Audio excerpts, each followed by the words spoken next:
በእሳት ላይ እሳት ልብ አንጠልጣይ የህይወት ታሪክ ክፍል 12 ደራሲ ሰሚራ ሰምሃን ተራኪ ረዚቃ መሐመድ።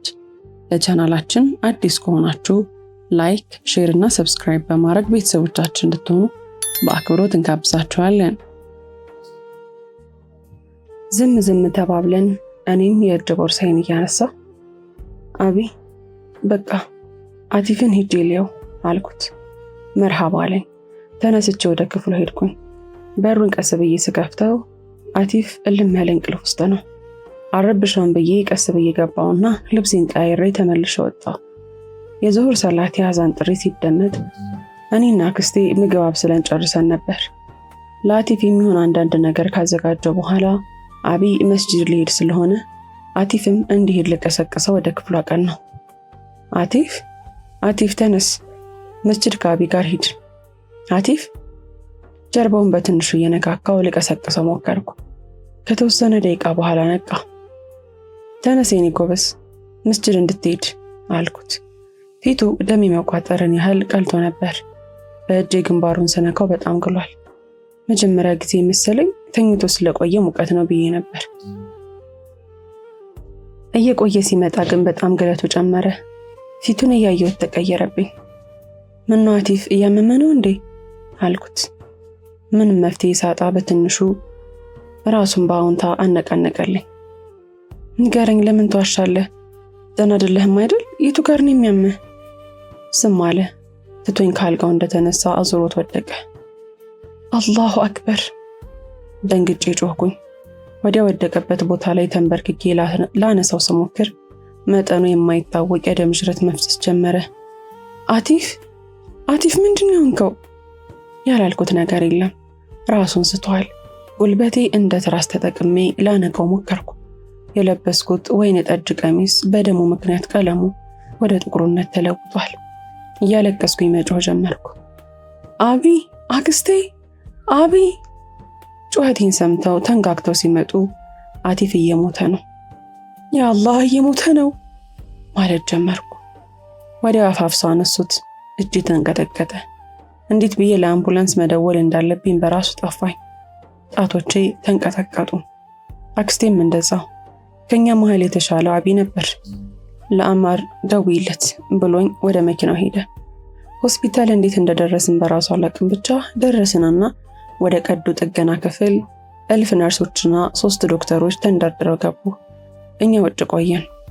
አቲፍ አይሲዩ ክፍል ከገባ በኋላ አቢ ወደ መስጂድ ሄደ።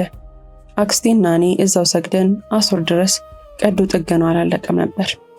አሱርንም በተመሳሳይ ሰግደን አክስቴ አስፈላጊ የሚባሉ ልብሶችን ይዛ ከቤት ለማምጣት ሄደች። አቢም አንድ ሊገኝበት የሚገባ የመጅልስ ስብሰባ ስለነበረ ሄደ። እኔ ቀረው።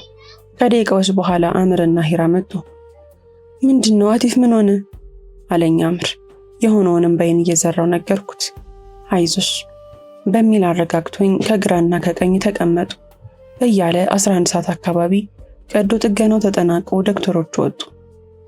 የሚቀጥሉት 48 ሰዓታት ለታካሚ አስፈላጊ ናቸው፣ ፈጣሪ ከእናንተ ጋር ይሁን ብለው ሄዱ። ከ2 ቀናት በኋላ ታካሚው ነቅቷል፣ ገብታችሁ ማየት ትችላላችሁ። ነርሷ ነበረች። ቀድሚያቸው ገባሁ። እነሱም ተከትለውኝ ስገባ አቲፍ ሰው ሰራሽ መተንፈሻ ከግሉኮስ ጋር ተደቅኖለት ሲያየን በአይኖቹ ተቀበልን። ግሉኮስ የተደቀነበት እጁን ጣቶቹ ያንቀሳቀሳቸው ጀመር። ፈጠን ብዬ ያስኩት። ፈገግ አለ። በፈገግታ አጸፋውን መለስኩለት። የሆነ ድምፅ ሰጠኝ። ያው መናገር ስለማይችል አብሬህ ነው ያለሁት፣ እሺ አብሬህ ነኝ አልኩት። አሁንም የሆነ ድምፅ አሰማ። አዎ አልኩት ባይገባኝም በደፈናው። በድጋሚ የሆነ ነገር አለኝ። እሺ አልኩት።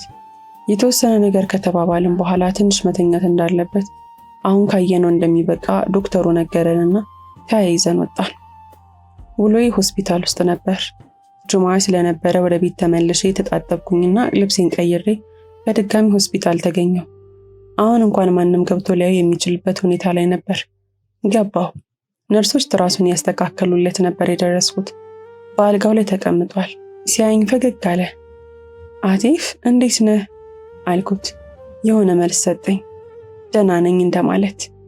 ለጊዜው ምግብና መጠጥ መውሰድ ስለማይችል ምንም ነገር ላድርግለት አልቻልኩም።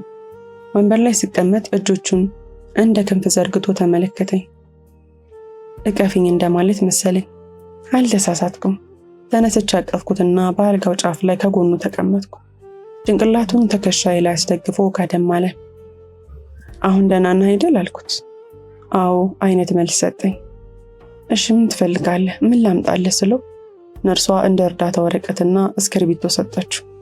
አመስገኛት ወጣች። ቁርአን ማዳመጥ ፈልጋለሁ እና አንቺን አለኝ።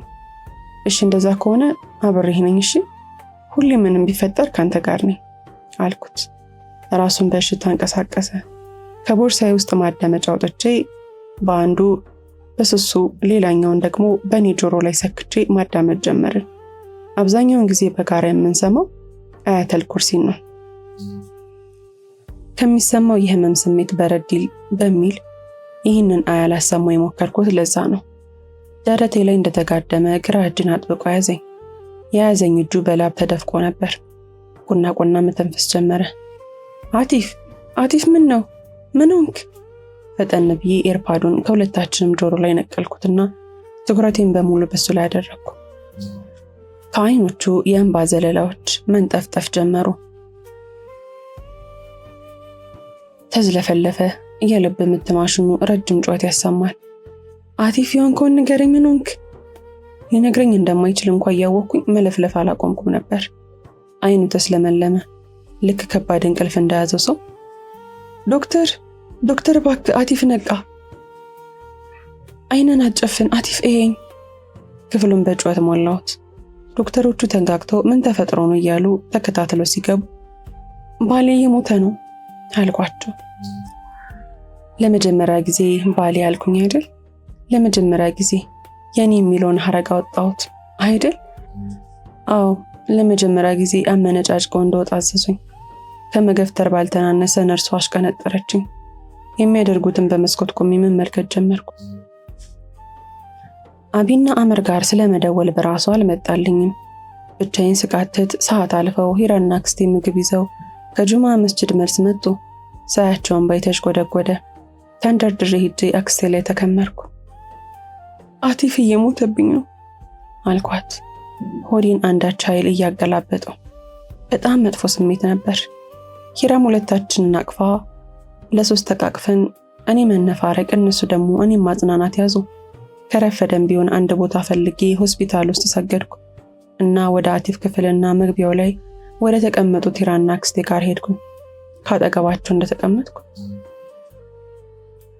የጫካው መዳረሻ ጋር ነበር። ተራራ ነው። ቁልቁል ደግሞ ከስር ውሃ ይታያል። ማንም የሚድንበት አይነት አይደለም። አንድ ጀርባውን ሰጥቶኝ የቆመ ሰው ወደ ቁልቁሉ ዘቅዝቁ ይጮሃል። ነስሊሃን። ረጅም ሳቅ። እዚህ ነኝ አልኩት። እኔም የስሜን ጥሪ ከሱ መስማት እያስደነቀኝ በእርጋታ ሲዞር አልጂን ነው። ፈጠን ብዬ ተጠግቼው ትከሻውን እየደባበስኩ ደህና ነህ? መናገር ቻልክ እንዴ? መናገር ቻልክ? ደስ ሲል ደህና ነህ ማለት ነው።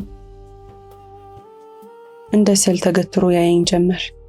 ዝምታውን ሳይኔም ደጋግሜ ያቀፍኩትና ዝም አልኩ። ቆይቶ አናገረኝ። ነስሊ ቦታው አያምርም? እኔ እኮ ነኝ እዚህ ይዤሽ የመጣሁት።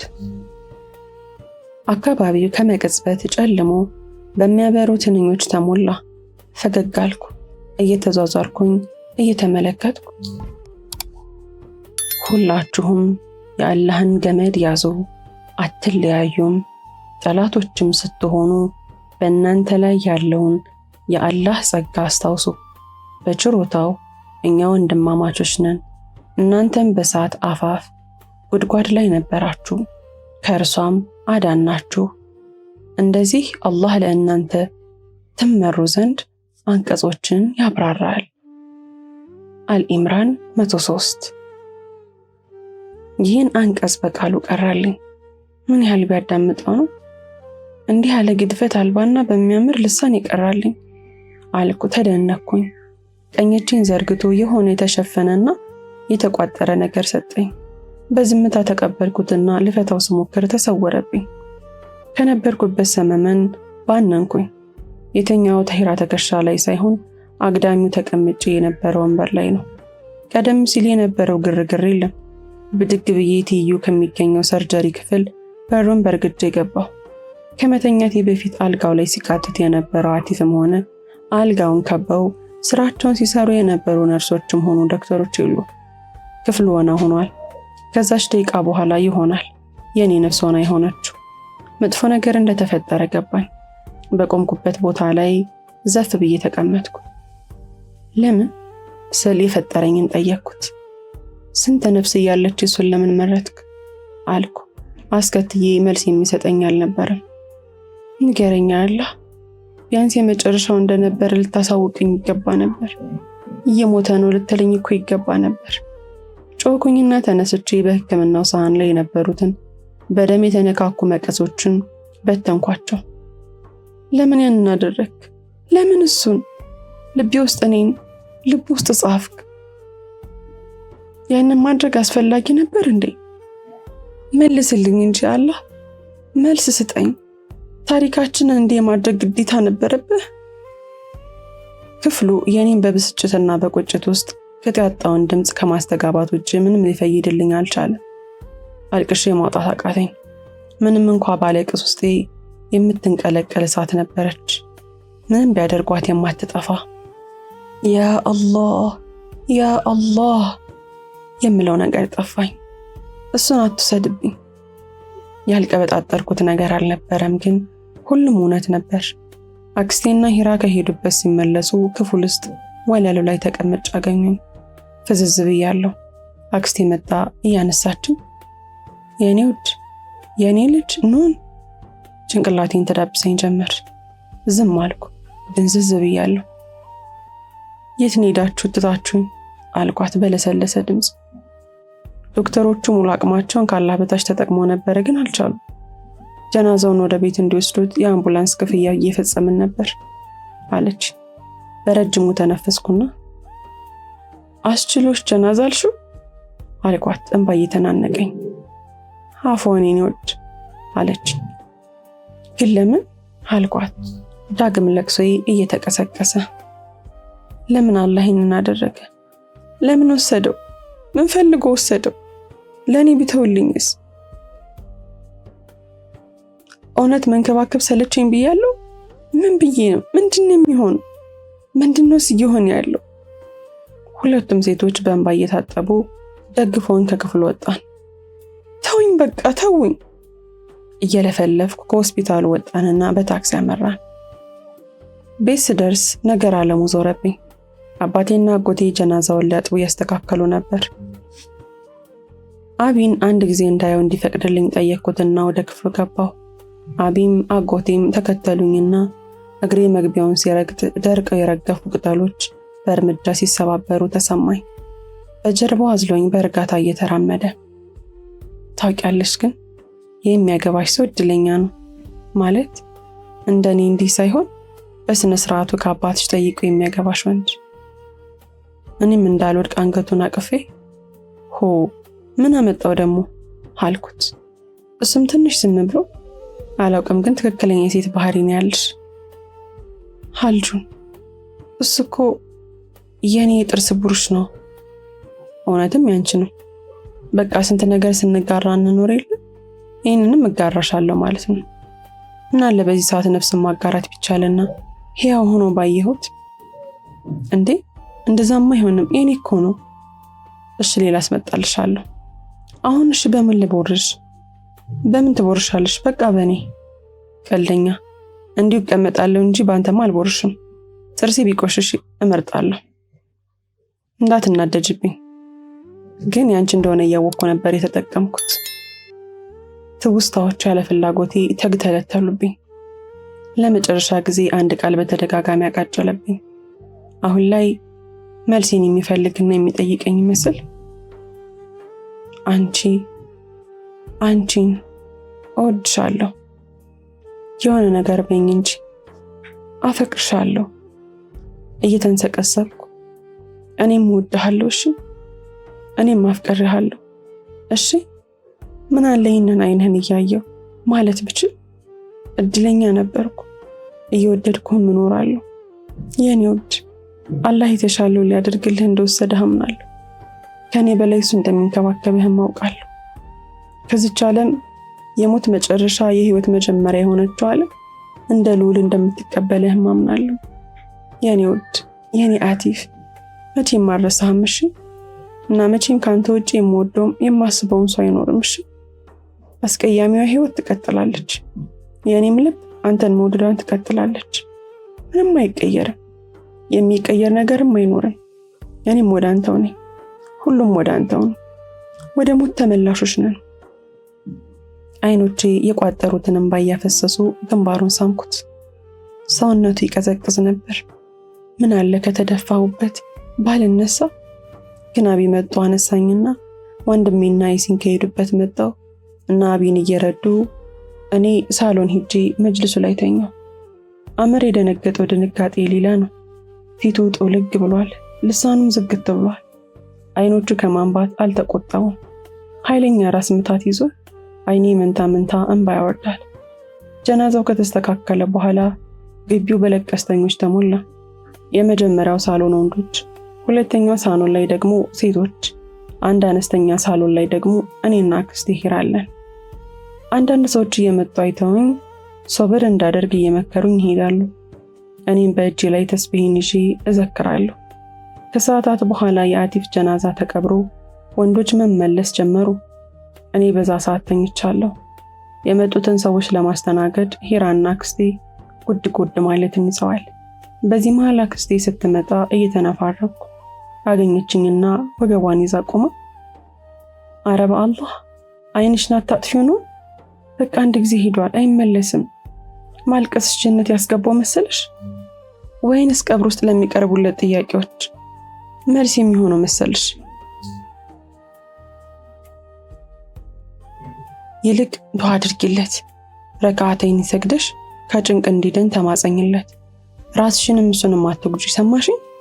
ከእንግዲህ እያለቀሽ ባገኝሽ ላንቺ ጥሩ አይሆንም እና ስሚ። ድንግርግር እንደማለት እየሆንኩኝ የመግሪብ ሰላት ተሰግዶ አልፎ የኢሻ ሰላት በጀማ ከሰገድን በኋላ ክፍሌ ገብቼ የዊትር ሰላት ቆምኩኝ። እንባ እየተንጠፈጠፈ ነበር። ሰግጄ ጨረስኩት። ፊቴንም ታጠቤ ወደ ነበርኩበት ሳሎን ስሄድ ሁለት ጎልማሶች ተቀምጠዋል። የሁዘይም እናትና አባት ናቸው። እናቱን አቅፌ ስሜት አባቱን እንዲሁ ሰላም ብዬ ለመቀመጥ ከአክስቴ ጎን ሄድኩኝ። ምንም እንኳ መገኘቱ ደስ ባይለኝም ሁዘይም መጥቶ ነበር። ኢስላማዊ ሰላምታችንን ተለዋውጠን ዝም ተባባል። በእኛ ድብርት ይባስ ብሎ እነሱ መነጋገር አልቻሉም። አክስቴና እናቱን ማለቴ ነው። ሌሊቱን ክፍሌ ለማሳለፍ ገባውና አንሶላውን ከፍቼ ገባው። እንቅልፍ ግን ከየት ይምጣ? ተነስቼ የምሰራው ሳጣ ከአልጋው ጎን የነበረው ድንክ ሳጥን ውስጥ ወረቀት መፈለግ ጀመርኩ።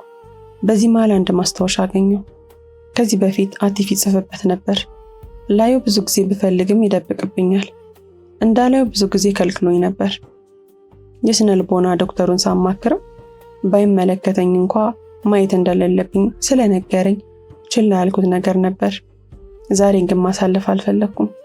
የክፍሉን መብራት አጥፍቼ በሳጥኑ ላይ ያለውን አንድ አምፖል በማስቀረት ለንባብ ማስታወሻውን ከፈትኩት። በዕብራይስጥኛ የሆነ ቃል በትልቁ ተጽፎበታል። ከስሩ ደግሞ በእንግሊዝኛ ፊደላት ነስሊሃን ተብሎ ተጽፎበታል። ከላይ ያለው የዕብራይስጥኛ ቃል ስሜ እንደሆነ አረጋገጥኩ ማለት ነው። በእያንዳንዱ ገጽ ላይ አንዳንድ ንግግር ብቻ ነው የተቀመጠው። አንቺ ፊት ለፊት የለሽም፣ ግን የምመለከተው ሁሉ አንቺ ነሽ ነው። ለነዛ ጊዜያት ይቅርታ፣ እኔ ነኝ አይኖችሽን ያስለቀስኳቸው። ምላሻቸው ግን ፍቅር ሆነ። በጣም ወደድኳቸው። ዛሬ መስጂድ ስለ ሁረል አይኖች ሲነገር በጣም ያጓጓ ነበር። እኔ ግን አልጓጓውም። ምክንያቱም የኔ ሁረል አይን እስከ መጨረሻው አንቺ ስለሆንሽ ሊለየን ከማይችለው ዓለም ኢንሻአላህ ጀነት ውስጥ ተጠብቅሻለሁ። እንዳታስቆይ። እኔ አንቺን አላህ ቢወደኝ ብዬ በመመኝበት መንገድ ነው የሚወድሽ፣ የማፈቅርሽም ጭምር። ልለይሽ አልፈልግም ስልኮ እየዋሸሁ አይደለም፣ ያላንቺ መቆየት ስለምፈራ ነው። ልቤ ታሟል፣ ግን አሁንም ሕያው ነኝ። ሊሆን ባይችልም ካንቺ ጋር አንቺን መሳዮች ከአላህ ስለመታደል አስብ ነበር። መረሳትን ከሚፈሩት ነኝ። እንዳትረሽኝ፣ አንድ ነገር ልሰጥሽ ተመኘሁ። እያነበሁ ብዙ ገጾችን ካነበብኩኝ በኋላ ቀጣይ ያገኘኋቸው ያልተጻፈባቸው ወረቀቶች ነበሩ። ክፍል 13 ይቀጥላል። ታሪኩን ከወደዳችሁት ላይክ፣ ሼር፣ ሰብስክራይብ ማድረጋችሁን እንዳትረሱ።